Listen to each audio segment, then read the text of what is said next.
Hi, welcome to Coaching in a Cuppa, where we have conversations about coaching with other coaches. My name is Leslie Miserak with Get Courageous Coaching. We offer leadership, confidence, and retirement coaching. Thank you for joining us today. Let's take a listen. Hi, I'm Leslie Miserak with Get. So we're already cracking up and we're just getting started. I'm Leslie Miserak with Get Courageous Coaching, and I have here with me today on Coaches and a Cuppa, Quiana LaRae. She is with Saintwell, and she's located in the Houston, Texas area. Quiana, how you doing? I'm doing great. Hi, Leslie. Hi, what's in your cup today? I have coffee in my cup today. It's actually Texas pecan coffee from Austin. I'm obsessed. Oh, I love it when I come to Texas and go down I don't drink coffee, but I go down the coffee aisle and that pecan coffee just hits you. It smells so good when I hit the HEB. Yes, So yes. good. HEB exactly is where I got it from. Well, I've got hot tea because we got cold weather moving in. So cheers to you, my friend. Thank you for joining me. Cheers. So for us today, I'd like to just really hear a little bit about your coaching business and what you specialize in, what's important to you. Share with us a little bit about your business and then where you want to go with that. Yeah, absolutely. So I feel like I've gone on a journey as it relates to coaching over the past few years, but here recently I have, as I've been having on my own journey and working with my clients, I have began to focus in on financial wellness and well-being. Yeah. That's exciting. Do you want to share a little bit about what took you down that journey or down that path? Yeah, I mean, it's honestly my own story. I began to just think about my future and, Mm, what I wanted for my girls and realize I had no idea what I was doing financially. mm, I had struggled in the past with finances and was really embarrassed and ashamed to ask questions or tell people that I was struggling with my finances. And then over the years, as I started earning more money, I became very anxious around money, how to spend it, what to do with it, and became almost paralyzed by mm, the money that I was starting to make over the years. And so it just kind of, I either would spend it frivolously, overspend, sometimes hoarding it, but I would not do the things that I needed to do with my finances. And so I finally reached out to a financial advisor, and when he was talking to me, it just didn't feel good. I literally sat on the phone with him for 90 minutes asking questions like, okay, wait, what does this mean? Why are you telling me to do that? What does that do for me? And it didn't feel like the answers I was getting didn't feel like enough. And so I went down mm. this rabbit hole of personal finance, trying to understand personal finance and see what was what. And I then was like, I'll just ask other people what they're doing. And everyone had the same response, like, girl, I have no idea. I don't know.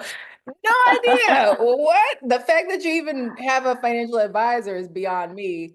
And so I was like, that's new, first of all. And then as I started to have conversations with my clients in our life coaching sessions, money started coming up in those sessions as well. And it was again a lot of embarrassment and shame, and just not knowing what to do. And so I said, okay, I want to offer this. And so my background is in psychology.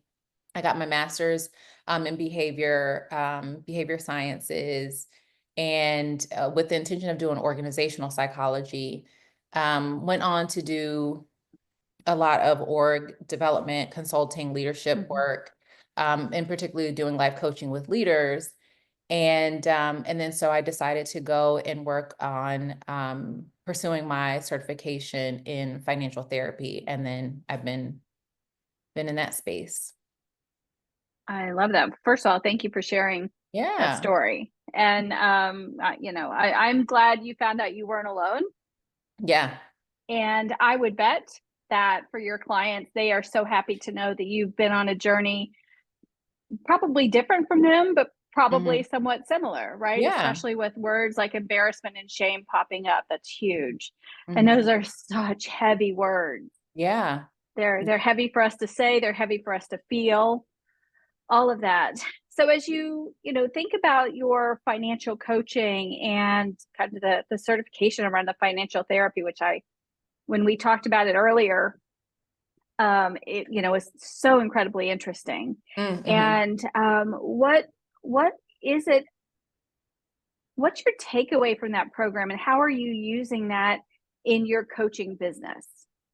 Yeah. So as a financial or a money coach, the pieces that I really focus on are the emotions, feelings, and behaviors associated with money, especially when folks are in the process of making a money move or money decision and all the things that come up around that, right? And so helping folks to navigate those feelings and emotions that come up. So one of them that I mentioned was anxiety. The more money I was making, and I'll share, the more money that I started to make, I became anxious about it. And I realized, and which is not, uncommon in many communities, but um, there was this anxiety around, oh my gosh, I'm going to have responsibility for so many people. Like now that I'm making more, I felt this um anxiety around having to take care of everyone and the weight of that, right? And so it's just working through, not just, but it's working through the feelings, emotions, and behaviors that are coming up when it's time to make a money decision or a money move. Mm-hmm. So looking at practices, tools, and rituals for folks that they can adopt to navigate those feelings and emotions. Mm-hmm. Is there a particular ritual that you have seen people either avoid or step into? So people avoid looking at their numbers. They Mm-hmm. avoid looking at them. I was just having a conversation. I did a session yesterday, and it was a group. I was facilitating a mini workshop, and so many people said, "Hey, I have a bill or I have an envelope that I refuse to open because I thought to me it was a bill, and I did not want to look at the bill." And it ended up being a check, right? And so I was like, oh my gosh, I've done that before. I've like let my bills pile up, and I was like, I'll deal with it later. And so that's something that folks that is common because we don't want to face it, we don't want to look at it, we don't want to deal, we don't look, and we say, well, tomorrow, and then tomorrow becomes 3 months, 6 months, a year, sometimes multiple years down the road before we actually sit and look at our numbers, right? And so I think a helpful ritual related to that is making a date with your money, right? Or sitting Oh, down on I a love that. Sunday. Thank you. Yeah, I love it. Like sitting down, if you're a once a week person, maybe it's on a Sunday and you sit and have a date with your money to where you look at where it's going, what you did that week. And it really tells a story, right? Your money really does tell a story. And sometimes people might start off, maybe it's once a month. If you haven't looked at your numbers ever, maybe it's time to sit down once a month and do that. But I think having a date with your money is really, really helpful. I love that. I'm going to tell you why I love it. First of all, it feels very positive Mm-hmm. versus it feeling like a chore. I need to sit down and look at the money. I need to sit down and look at Mm. my bank account. To me, that word, and I have chills Oh, because I love that. I'm even thinking about how I can use this in my own business, not necessarily around the money, but twice a month, I sit down and try and do the administrative stuff that I'm really bad at. Mm-hmm. It's not my happy place. Yeah. Yeah. And so it's more like it's administrative and task feeling. But if I can change it to the perspective of having a date with my books, with my whatever Mm-hmm. it is I need to work on, my calendars, whatever that is, I love that. So thank you for sharing that because that feels positive and it feels powerful Yeah. versus versus like, oh, one more thing to go do. Yeah, So absolutely. I And you can make love it that. Thank you for that. And you can make it like grab a cup of tea or a cup of coffee, a cup Mhm. of if wine is your thing, or water, whatever, and then like really set up the moment to where it's actually a date that you're having. Maybe you cuddle up on the couch or on the floor and you like get super comfortable and lay your stuff out and take a look. And you can really make it a true ritual that's nourishing. I love that. I'm going to be saving that quote, making a date with your money. I think that is absolutely fantastic. Have you ever considered like doing date nights with your money?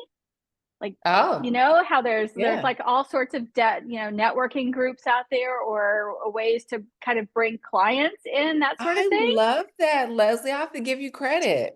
I'm going to Date use night that. with your money. I think you totally should. I think you've got something here, Quiana. I think that's fantastic. Because you can tell I'm a little jazzed about the whole kind of positive perspective or mindset around that. So that's Yeah. super cool. Thank you for sharing that. Any success stories that you'd like to share? Obviously, without anybody's names, but is there a story that stands out for you through your work? Yeah, so I've recently started working with an entrepreneur in the beauty space.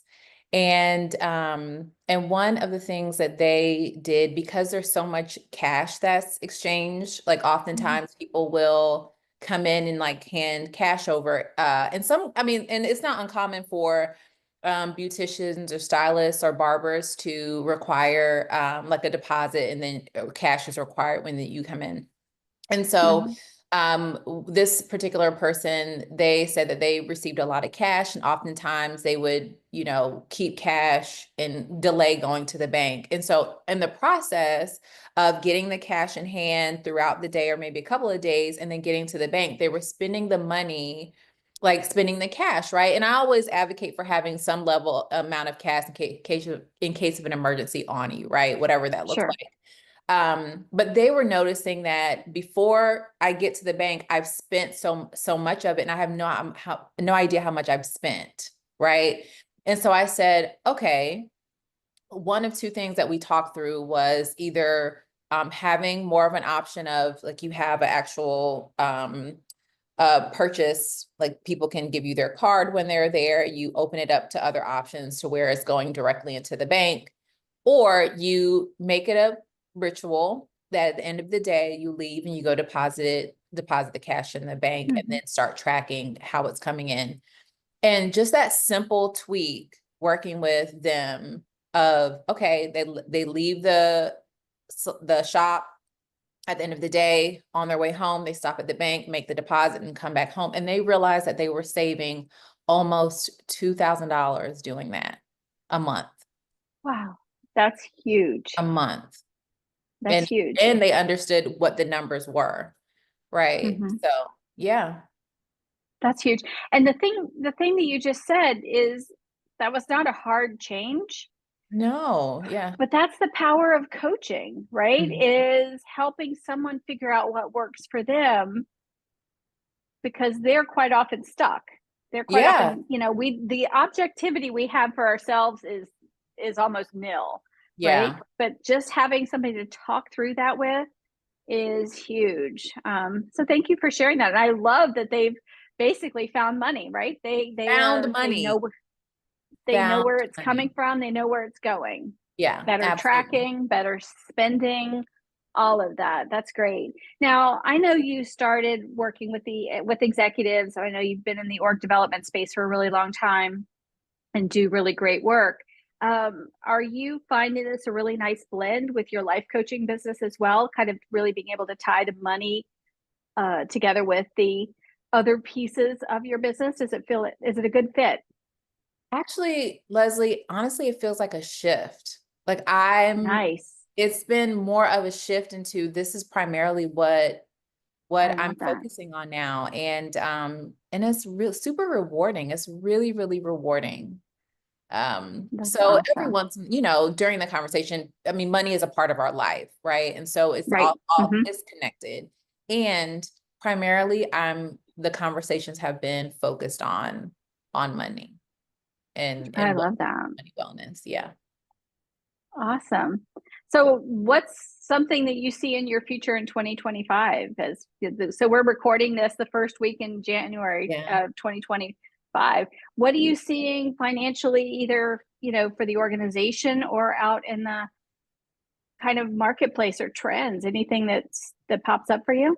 Yeah. So I think as it relates to trends that are coming up, I think people are really thinking more and more about their finances. They're getting, I would say, more brave and more courageous about looking at their numbers um, and taking more risk. So a lot of my clients are looking into learning about investing, and are they thinking about their future in the quote unquote right way. As it relates to personal finance, let me say that there's no one size fits all, right? So Right. everybody's scenario, situation, context is different. But I will say I'm seeing a lot more women taking charge of their finances, right? Yes. And looking to take more risk and prepare for their future, an active role in preparing for their future. And so I think that will continue, where women are coming forward and saying, they want to have more control when it comes to their finances. That's fantastic. Well, as we wrap today's conversation up, first of all, I want to say thank you very much for joining me Thank for you for Coaches and having a me. This was Cuppa. fun. My pleasure. But more importantly, I want you to tell people how they can reach you, where to find you, whether it's your website, whether it's your email, or both, all of the above. Yeah, so I work one-on-one with clients. They can reach me at QuianaLaRae.com if they're looking for one-on-one. And I will be offering more small group working sessions where folks can learn from each other, right? And then learn some different ways of exploring their money and their finances, so they can heal and transform and feel good about their money. Great. I will make sure I put your website in the information on YouTube, as well as when I share this out. Now, one more question. Do you work with clients virtually? If you've got somebody that's not necessarily in the Houston area, do you do Zoom work, that sort of thing? Yes, virtual and in person. So if you are in the Houston Okay. area, then happy to meet over a cuppa. There you go, girl. Happy to meet in person over a cuppa, but primarily I do work virtually with folks. Yeah. Wonderful. Well, Quiana LaRae with Saintwell, I appreciate you so much for joining me. I hope 2025 is a great year for you and all of your clients. Thank you so much, Leslie. Same. Thank you. Thank you so much for joining us for Coaching and a Cuppa. You can find our website at getcourageous.com/cuppa. Have a great day.